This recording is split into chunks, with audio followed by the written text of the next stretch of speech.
Welcome back, legends.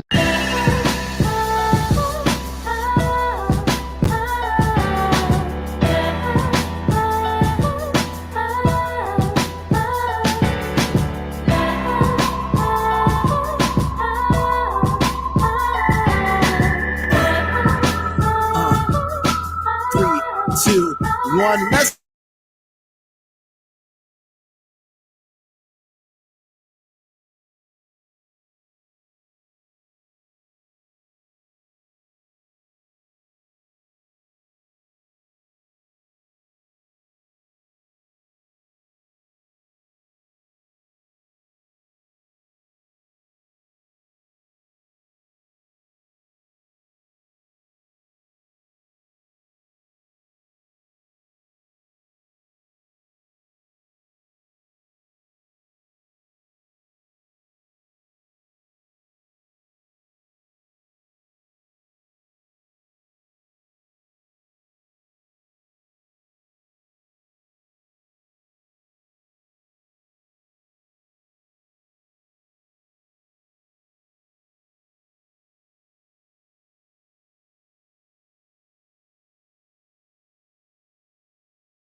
Hello, everybody, and welcome to the 47th episode of Anime Legends. My name is AfroX, your anime guy, your anime dude, the guy you come to when you are sad and depressed on a lonely Tuesday, and you just sit down and you're like, man, I wish I had some good anime to watch. And I help you, and I help you to realize how many anime there are out there, and the anime that will help get you through your situation. Because anime helps in a lot of situations. But that is a topic for another video. Anyways, while we're populating, while we're getting people in here, moving stuff around. I'm just gonna start off with the regular stuff that I always start off with, that I have to start off with, or else I don't make money. um, anyways, the Averix channel does in fact have a Patreon.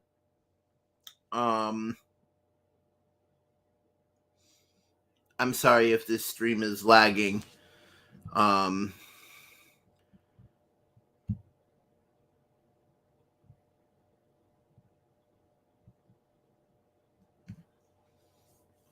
I'm gonna try to get this fixed right here.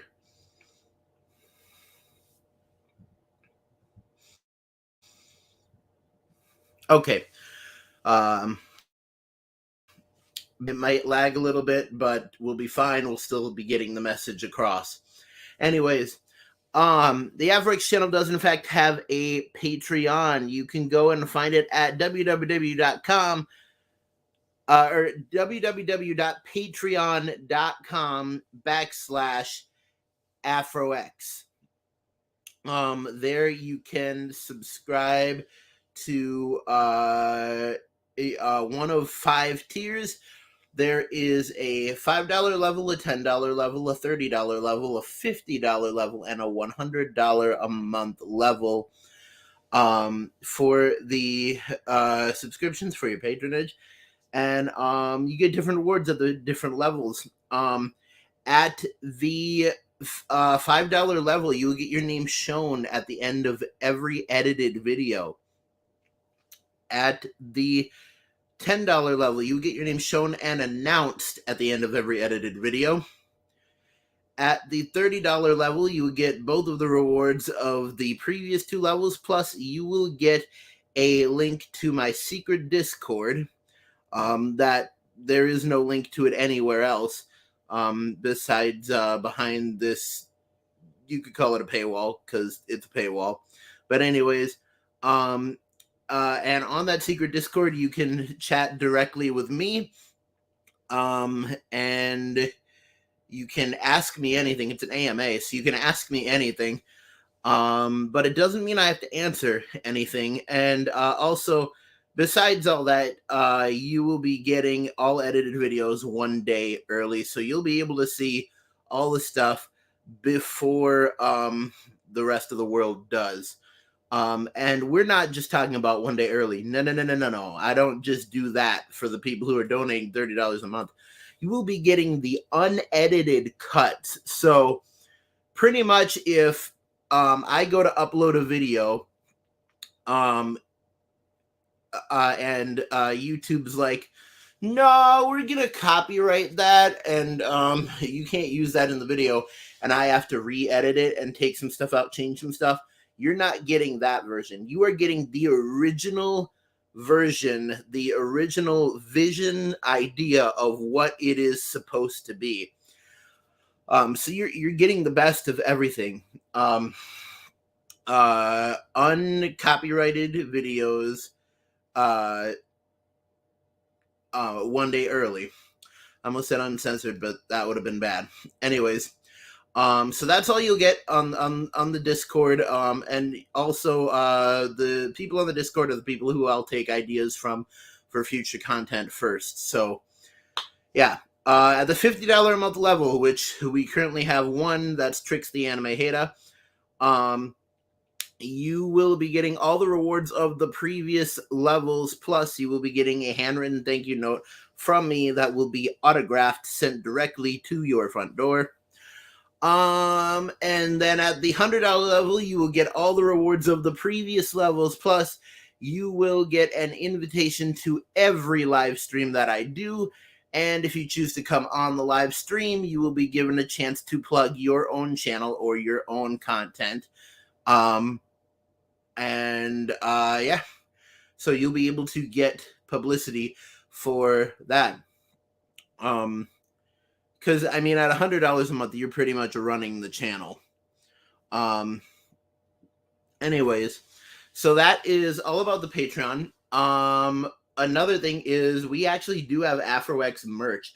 If you www.teespring.com, I believe it's /stores/afro-x-2, you will find the official AfroX t-shirt. On the front, it has the AfroX logo, and on the back, it has the AfroX slogan, which is, of course, say it with me, stay legendary.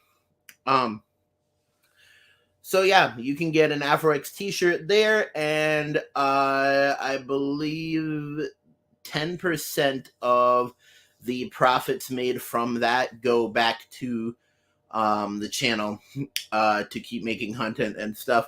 The shirts do cost $30 though, or 30 euros, I believe. I don't know the convergence, but anyways, yeah. So Patreon, merch, all that stuff.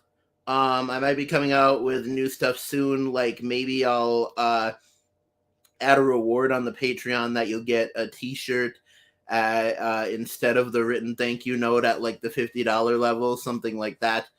But yeah, we'll be doing new stuff soon. Anyways, updates on things happening on the channel. We are stacked for content. Like I was saying, oh, that actually brings up another good thing. If you would like to, let me know in the comments, and I Actually, you can look it up on Facebook. On Facebook, there is a group called the Official AfroX Fan Club. And if you go there, you can check it out, get in there.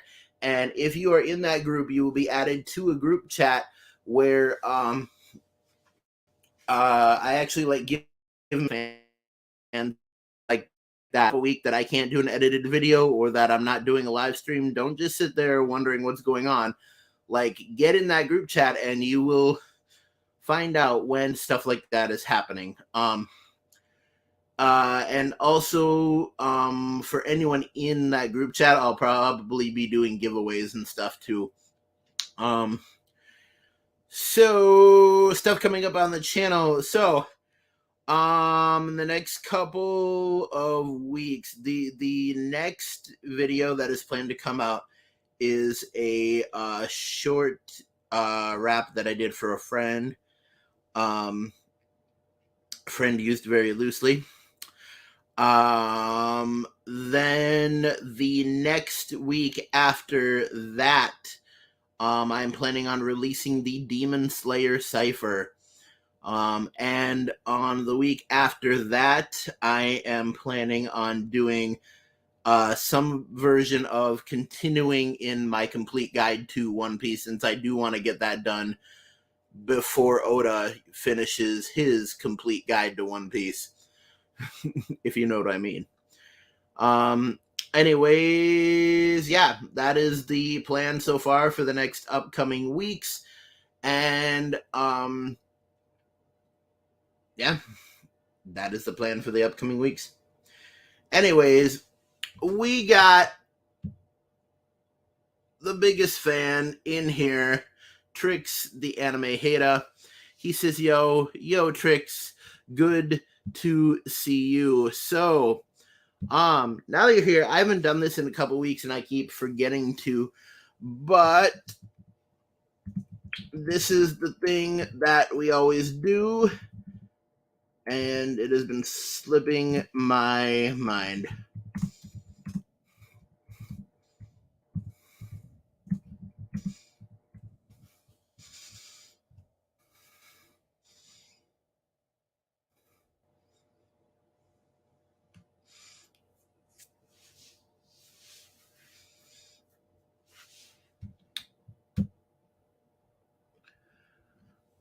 What anime slash manga have you watched slash read this week? Let's get into it. This week, did I watch any anime this week? I watched like a couple of YouTube shorts and stuff. There was a clip, or the clip from One Piece where Momonosuke hides in Yamato's shirt. That was pretty cool. One of my favorite YouTubers that does short clips is Fifi on YouTube. If you've ever heard of Fifi, and she always does the clips that are like, when you're watching anime and your parents come in at that exact moment, like always the anime clips where something like weird is going on. But I think she's pretty funny and good for a short laugh and stuff. But yeah. As for manga that I read this week, of course, I read the chapter 1053 of One Piece, and I am very sad, but also very happy for Oda, because One Piece is taking an entire month off. We will not have a new chapter of One Piece for an entire month. So, yeah, there's that. As for animes I want to get back to watching, probably the biggest one is JoJo's Bizarre Adventure. Right now, I'm almost to the end of Battle Tendency. Or Bloody Stream, as most people probably know it because of the opening. But anyways, the second part of JoJo, and I want to get back to watching that. I also want to finish Persona 5 the animation at some point, just because it's been on my backlist, and there's so many that I'm almost done with. Like Excel World, I probably have 1 or 2 episodes left to finish Excel World. But yeah. Trick says, well, I've read Gaichikuta manga. Don't know what Gaichikuta manga is. The guy in that probably means story. But yeah.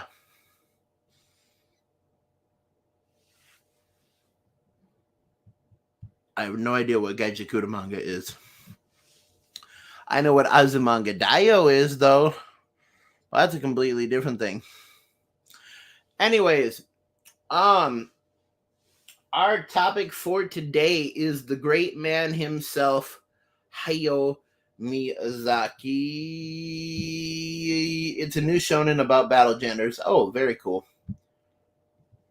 Very, very cool. Oh, as for new anime I want to watch, people have won me over, and I'm gonna try Spy X Family, just because I wanna see if it's a good like heist or crime type anime. So that looks pretty interesting.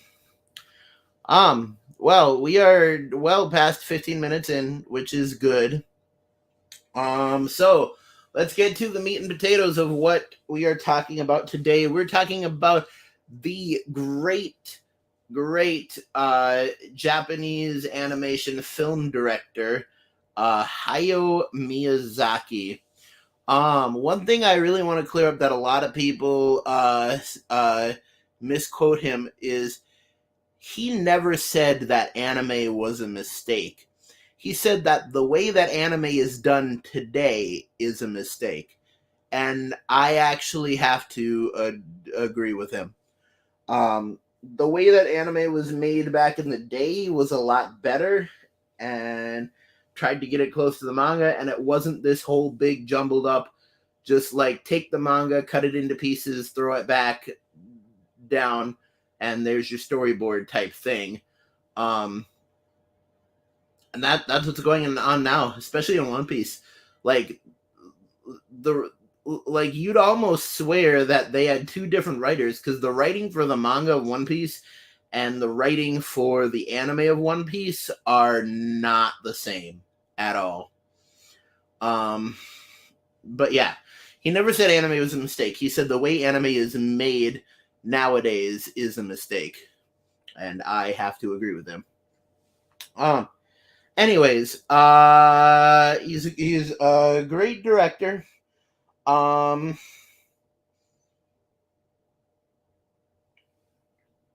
And just some of the stuff that he's been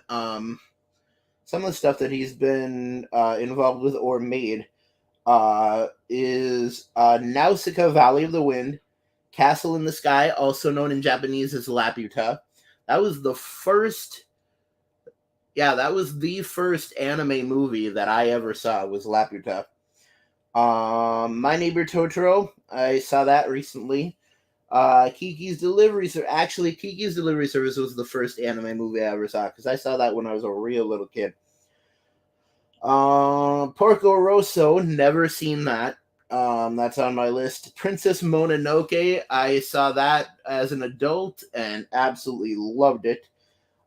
Spirited Away, probably the most famous anime, not even film, the most well-known anime of all time. Spirited Away. Howl's Moving Castle, which is absolutely an amazing piece. Ponyo, which is a newer Miyazaki movie, but still really good.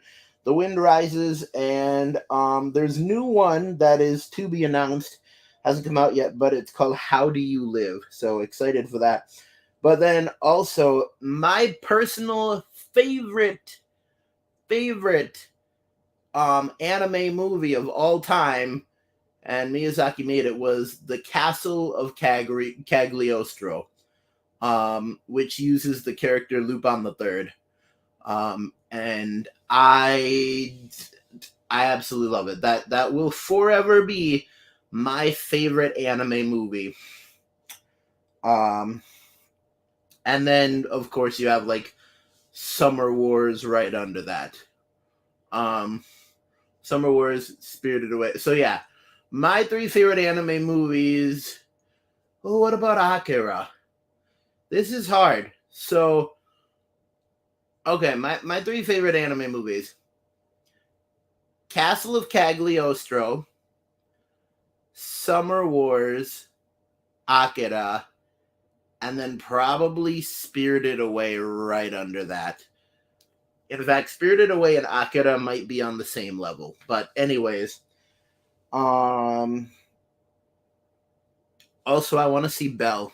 Belle is the newest piece by Mamoru Hosoda, who's also a great director. I've talked about him on this channel before.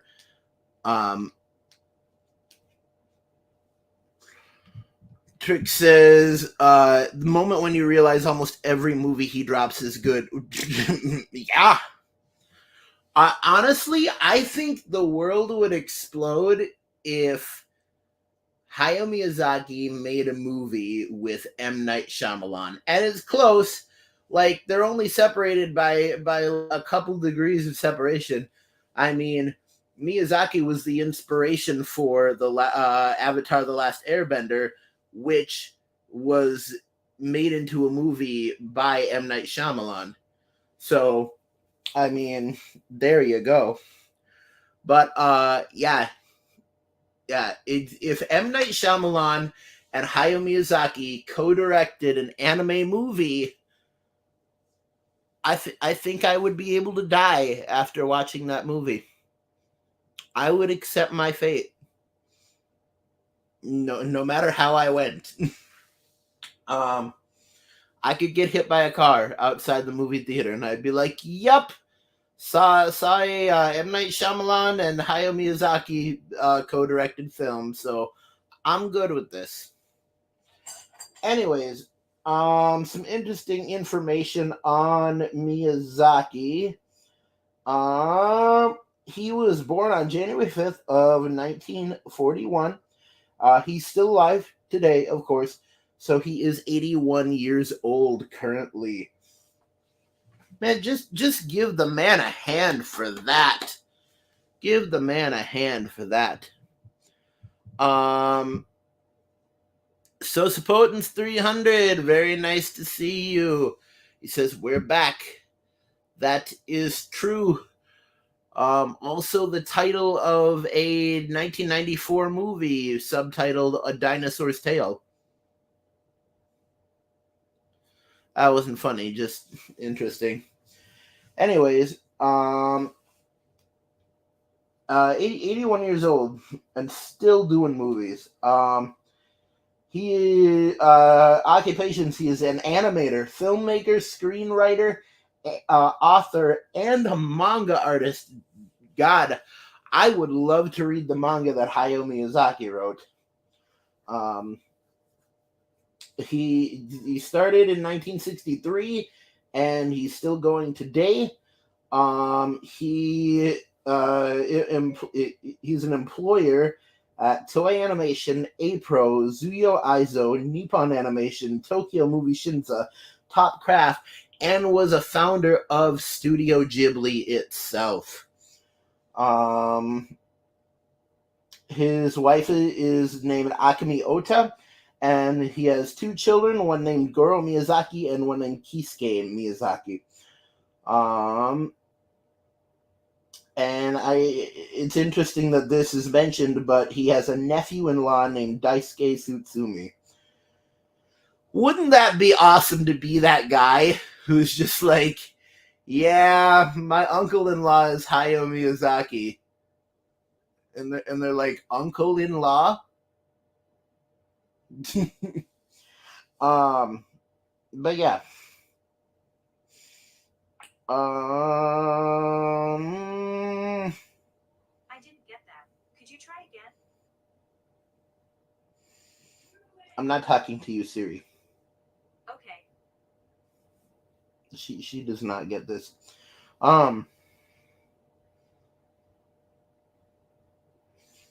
He said that he was in the Imperial Japanese Army around 1940.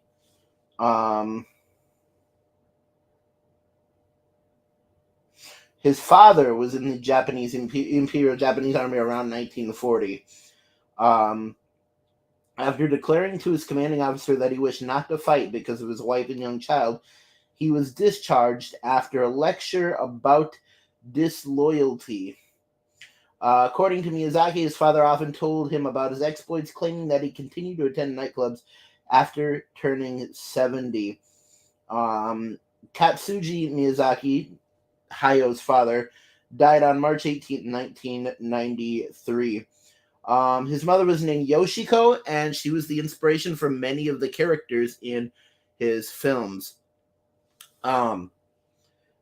But I honestly think that's cool. Like, Hayao Miyazaki's dad was like, it was in the army, and he was like, I don't want to fight because I got like a wife and kids, and they're like, all right, you can go, but you're completely like disloyal.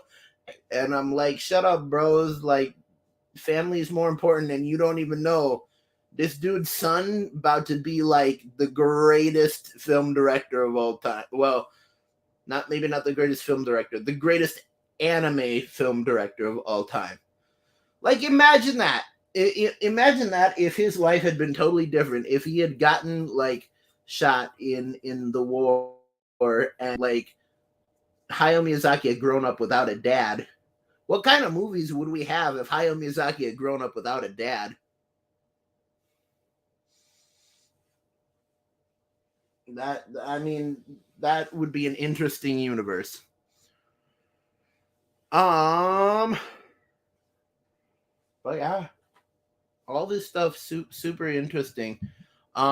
Trickster says the man is still going hard. He is, and congrats to him. That would be funny. I see what you mean.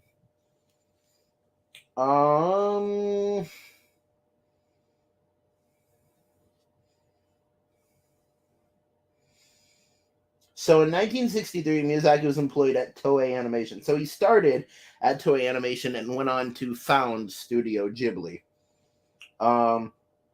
Miyazaki worked as an in-between artist on the theatrical feature anime Doggy March and the television anime Wolf Boy Ken, both in 1963. He also worked on Gulliver's Travels Beyond the Moon in 1964.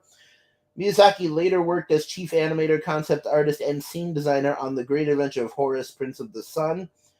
And throughout the film's production, Miyazaki worked closely with his mentor, Yasuo Otsuka, whose approach to animation profoundly influenced Miyazaki's work. Do you realize like okay, if Miyazaki is Beerus, the god of destruction, like this dude Yasuo Otsuka is like Whis, who can reverse time for 3 minutes. Like Miyazaki is the greatest anime film director of all time. And if you're his mentor, like, groups of monks should be bowing down to you. But yeah. I mean, it's amazing that this man even had a mentor.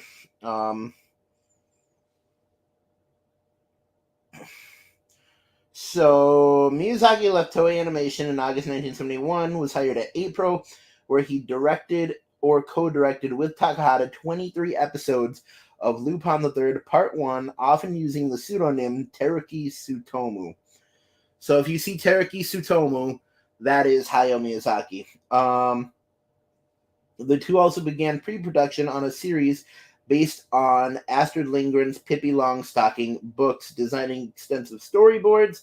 The series was canceled after Miyazaki and Takahata were unable to meet with Lindgren, and permission was refused to complete the project. Miyazaki and Takahata worked on World Masterpiece Theater, which featured their animation series Heidi, Girl of the Alps, an adaptation of Johanna Spree's Heidi. So it looks like in his early life, like Miyazaki really tried to adapt other people's works, and it was only in his mid to later life that he actually did all the explosive great things that he did. Miyazaki directed the television series Future Boy Conan, which is an adaptation of Alexander Key's The Incredible Tide. Miyazaki left Nippon Animation in 1979 during the production of Anne of Green Gables. He provided scene design and organization on the first 15 episodes. He moved to Telecom Animation Film, a subsidiary of TMS Entertainment, to direct his first feature anime film, The Castle of Cagliostro, a Lupin the Third film. So my favorite anime film of all time is actually Miyazaki's first work, which I think is pretty cool. He directed 6 episodes of Sherlock Hound. That was until issues with Sir Arthur Conan Doyle's estate led to a suspension in production. So this man got a cease and desist order from the author of Sherlock Holmes. And he was making this back at the time when Sherlock Holmes was not in the public domain yet. Now Sherlock Holmes is in the public domain, and anyone can use Sherlock Holmes in their work. What's interesting is that Miyazaki uses Lupin, who actually Lupin is a one-time enemy of Sherlock Holmes. Arsène Lupin, as he's officially named. But I'm guessing that he just used like a different first name or something like that. But anyways, public domain is so interesting because Arsène Lupin might have even been in the public domain by then. And it was just scrolling through this a little bit.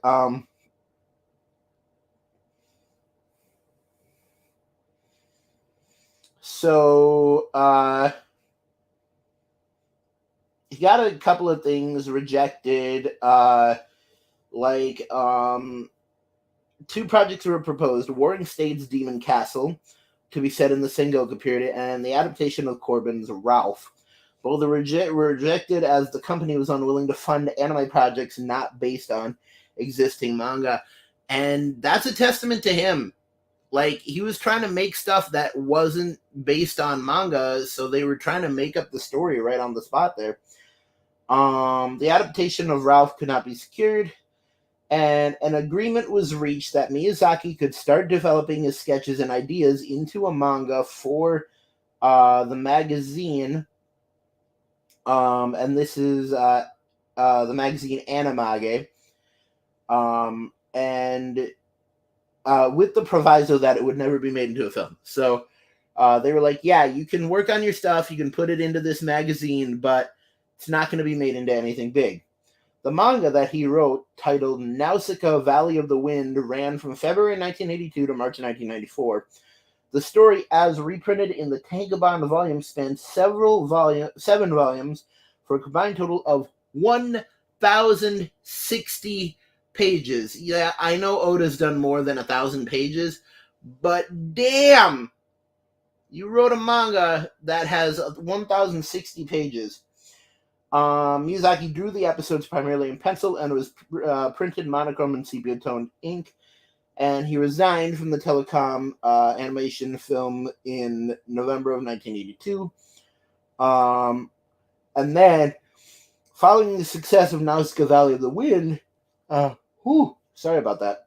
Yasuyoshi Tokuma, the founder of Tokuma Shoten, encouraged Miyazaki to work on a film adaptation. So, like, yeah, he was in an agreement with Animage, and they were like, yeah, you can't make this into a film, but you can do your sketches and ideas. So he's like, cool, I'm a dip then, and went to a new company and like made his stuff into a movie.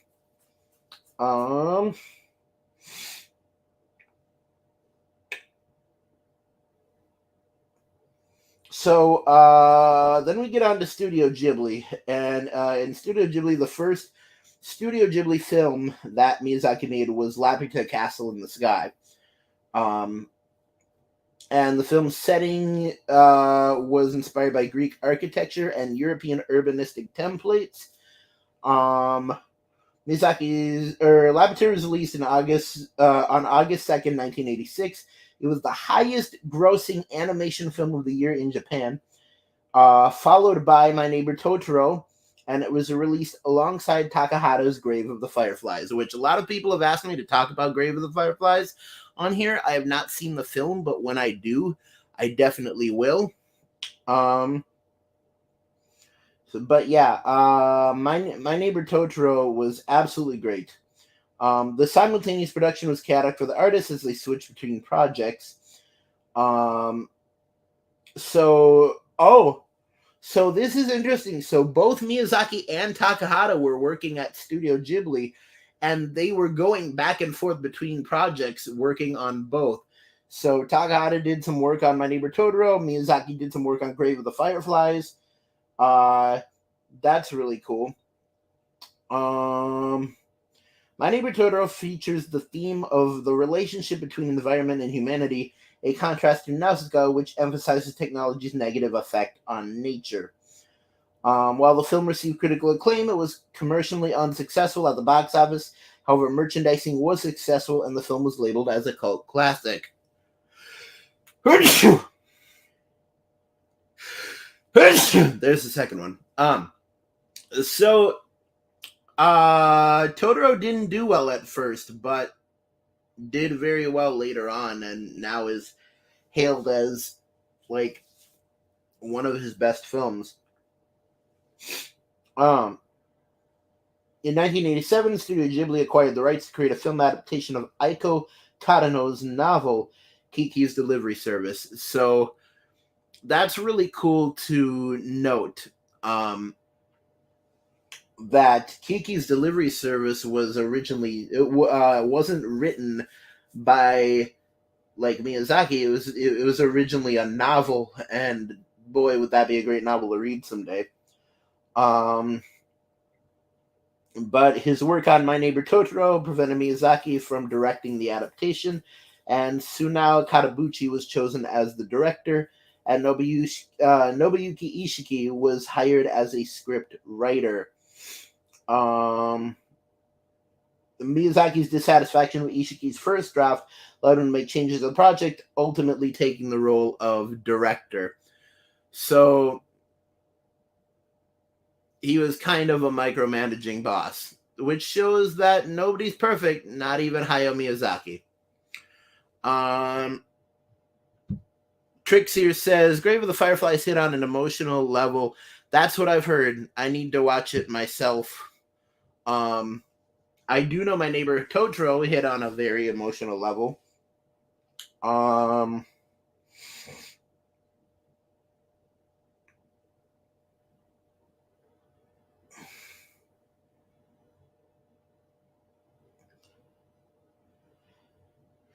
So, now we get into his global emergence in 97 to 2008. Miyazaki began work on the initial storyboards for Princess Mononoke in August 1994, based on preliminary thoughts and sketches from the late 70s. So, back in the day when he was doing all those sketches and working on Nausicaa Valley of the Wind, some of those were his ideas for Princess Mononoke, which seems pretty cool. What's cool is Miyazaki used 3D rendering in Princess Mononoke to create the writhing demon flesh effect, and put them onto the hand-drawn characters. Approximately 5 minutes of the film used similar techniques. Princess Mononoke was critically acclaimed. It came out on July 12, 1997, and it became the first animated film to win the Japan Academy Prize for Picture of the Year.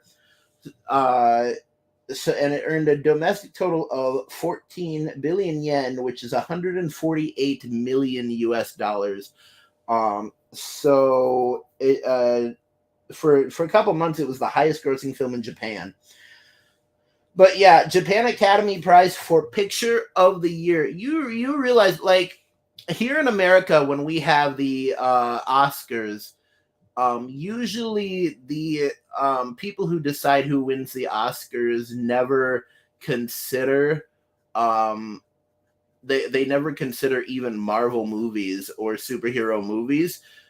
But like in Japan, this anime movie was so good that it won Picture of the Year.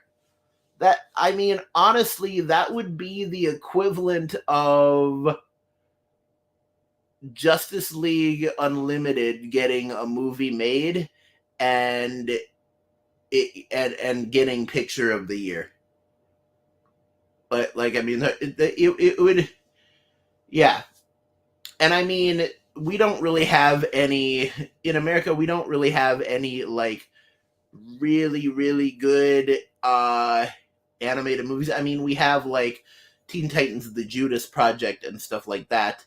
But yeah, I mean, it'd be like that. It'd be like Teen Titans: The Judas Project getting the Academy Award for Movie of the Year. But yeah, it was a good one. In September 2001, Studio Ghibli announced the production of Howl's Moving Castle, based on the novel by Diana Wynne Jones. That would also be a great novel to read sometime. Mamoru Hosoda of Toei Animation was originally selected to direct the film. Mamoru Hosoda, the Summer Wars guy, was originally going to direct Howl's Moving Castle, but disagreements between Hosoda and Studio Ghibli executives led to the project's abandonment. And after 6 months, Studio Ghibli resurrected the project. Miyazaki was inspired to direct the film upon reading Jones's novel and was struck by the image of a castle moving around the countryside. The novel does not explain how the castle moved, which led to Miyazaki's designs. That's interesting. So Miyazaki came up with the idea of it pretty much teleporting by himself. Which also, I don't get how you write a novel about a moving castle and not explain how it moves. That might not have been important though. Anyways, I just think it's flipping cool that Mamoru, there is the distinct possibility that Mamoru Hosoda and Miyazaki have met before, which I just think is really awesome. Since they're my two favorite anime film directors. So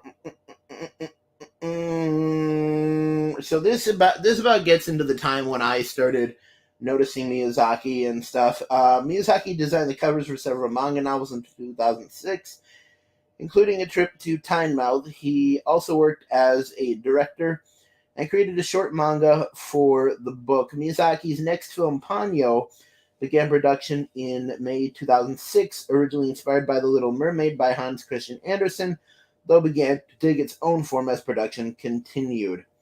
I just want to point out here that I think Ponyo has some of my favorite animation that I've ever seen. Ponyo's mother, who has like the soft flowing hair, like, oh, Jesus. Like, I don't want to say this. I didn't get that. Could you try again? I'm not talking to you, Siri. Okay. Like, I don't want to say this, but I want to fuck that hair, and we only get one of those.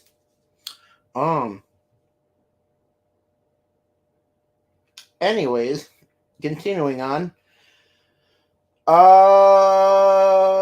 In November 2012, Studio Ghibli announced the production of The Wind Rises, based on Kaze Tachino, to be released alongside Takahata's The Tale of the Princess Kaguya, which is probably the oldest story in Japanese history.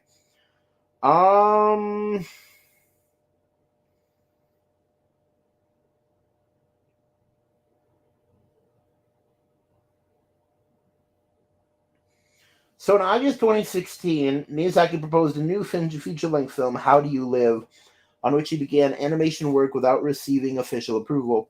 In December 2020, Suzuki stated that the film's animation, sorry about that, was half finished and added that he does not expect the film to release for another 3 years. So, looking at that report, we might be getting a new Miyazaki movie come 2023, 2024.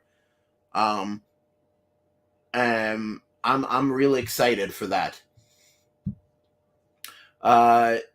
Trix here says, just shows how good that hair is. It's amazing hair. Like I honestly ought to show you guys sometime. But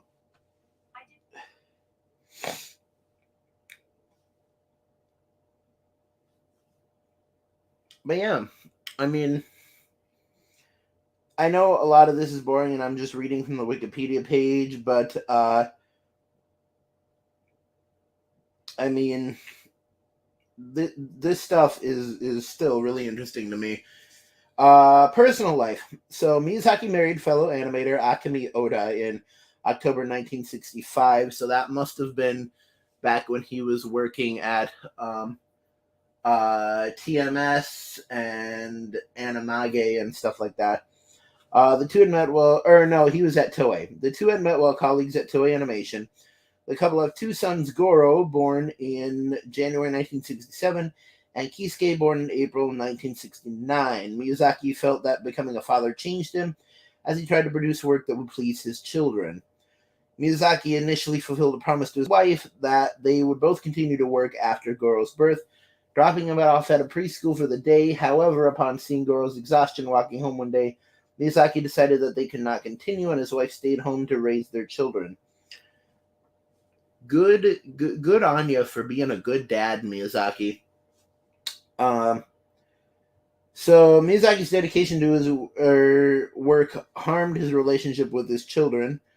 Maybe I spoke too soon, as he was often absent. Goro watched his father's works in an attempt to understand him, since the two rarely talked. Miyazaki said that he tried to be a good father, but in the end, I wasn't a very good parent. Honestly, who is? Like, give yourself some credit. I mean, yeah, you might not have been there when you needed to be, but you left a pretty good inheritance for your kids when you're gone. And you worked hard for your family. God damn it. During the production of Tales from Earthsea in 2006, Goro said that his father gets 0 marks as a father, but full marks as a director of animated films. So, yeah. And I mean, that's how it goes. Sometimes your legacy is your work and not how you treated your family. But I don't understand. I guess he is your work, and not how you treated your family. But I could search the web for it. go away, Siri. Anyways, yeah. Sometimes it's just how it is.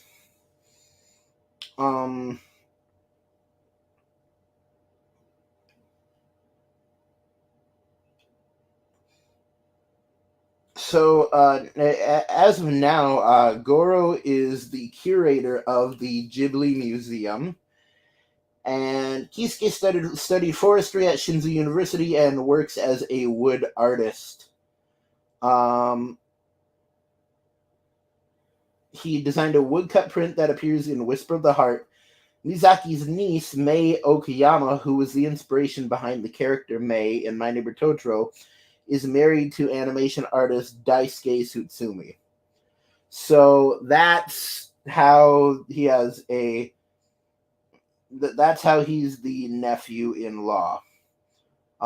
Is he's married to Miyazaki's niece. Okay, well that explains quite a lot.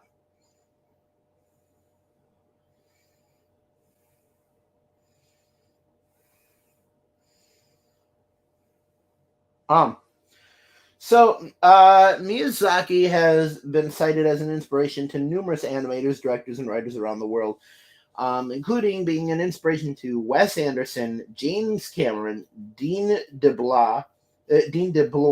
How do you say that? DeBlois, something like that. Guillermo del Toro, Pete Docter, Mamoru Hosoda, Bong Joon Ho, Glenn Keane, Travis Knight, John Lasseter, Nick Park, Henry Selick, Makoto Shinkai, and Steven Spielberg. Isn't it crazy to say that Hayao Miyazaki was an influence to Steven Spielberg? Like, probably the greatest American, or the most famous American director of all time, was influenced by the greatest anime film director of all time. Keane said Miyazaki is a huge influence on Walt Disney Animation Studios and has been part of our heritage ever since The Rescuers Down Under. The Disney Renaissance era was also prompted by competition with the development of Miyazaki's films.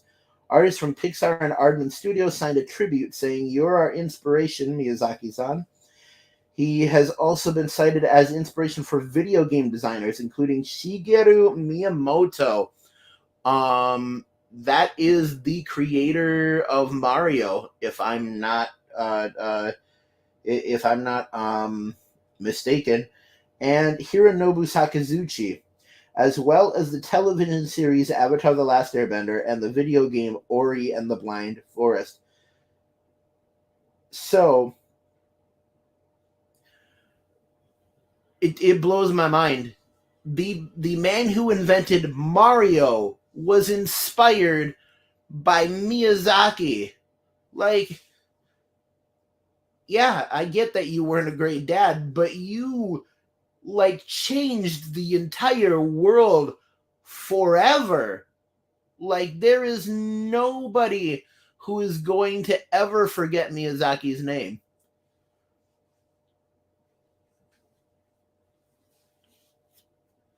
I'm sorry, I'm just real emotional right now. This dude did such great things. And he's still doing great things. Like, you don't get me wrong, he's not gone, but man, this man. Trixie says it's believable that he inspires a lot of people. He truly inspires. He does. And I mean, what can I say? I mean, I can even say I've been inspired by Hayao Miyazaki. Like, you better bet Spirited Away has spurred me to work on some of my own original projects and stuff. And honestly, if like, he's one of the people who I saw that chased his dreams, and now I'm chasing my dreams. So even I'm inspired by Hayao Miyazaki. There you go. Afro X was inspired by Hayao Miyazaki. I don't know if that'll be a big important thing someday, but hopefully it will. Anyways, we are about at the 55-minute mark. Sorry that I just like read a bunch of facts at you today, but sometimes we got to do that to fill time. Anyways, I hope you enjoyed the stuff I talked about today, and that you can also take inspiration from Hayao Miyazaki. But yeah, if I had to suggest 3 Hayao Miyazaki movies to watch before you die, it would be, of course, Castle of Cagliostro, My Neighbor Totoro, and Spirited Away. But yeah, that's along with, you must watch Princess Mononoke. Like, I'm sorry, but if you're an anime fan, you must watch Princess Mononoke. And Castle in the Sky. Galdang, watch all of Miyazaki's movies. All of Miyazaki's movies are good. I need to watch Porco Rosso, and The Wind Rises. And I need to rewatch Nausicaa because I was not paying attention during it. But yeah. Anyways, keep YouTubing, YouTubers. Don't fight the fro, and always remember to stay legendary. And I won't see you on Friday because, in fact, there won't be any Friday videos for like a month because Oda's out on leave. But I will be right back here next Tuesday for another live stream and an edited video. Stay legendary, anime legends.